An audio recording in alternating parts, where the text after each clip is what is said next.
Alright, first of all, I apologize if the sound is not the normal high quality. I have to do this from a distance because I wanted to give you a wider view of this, and I got a little bit ahead of myself before I started videoing the changes that I've been making. I promise I'll do better next time. But my ultimate goal is to move this table out here because I want to open up this living room again. And I've started clearing some things off. I have a little stand here I have put things on. So my first step today, I'm hoping to finish moving the last two items off the table to a couple things over here. Even though I'm not prepared yet to have my laptop sitting on me at my couch right behind me,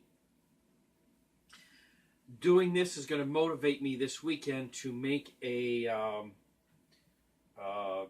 sit over your lap sort of a tray, like a table tray, only it's going to go on the sofa. So moving these two things will motivate me to do that. And again, really just to open up this whole living room. So I have a couple steps that I'm going through. One, move this to get this out.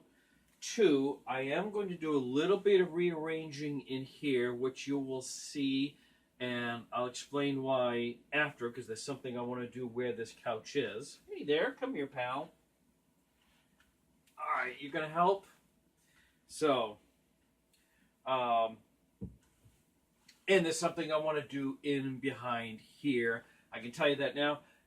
Whenever I do a video, I want to have a little bit nicer background.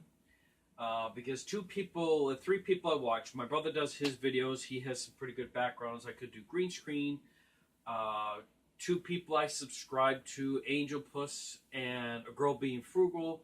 They always have nice backgrounds. So they've kind of given me an incentive that I have an idea of what I'm going to do in behind here. You can see I'm kind of experimenting. So again, hope you liked the video. Feel free to like, comment, subscribe, share.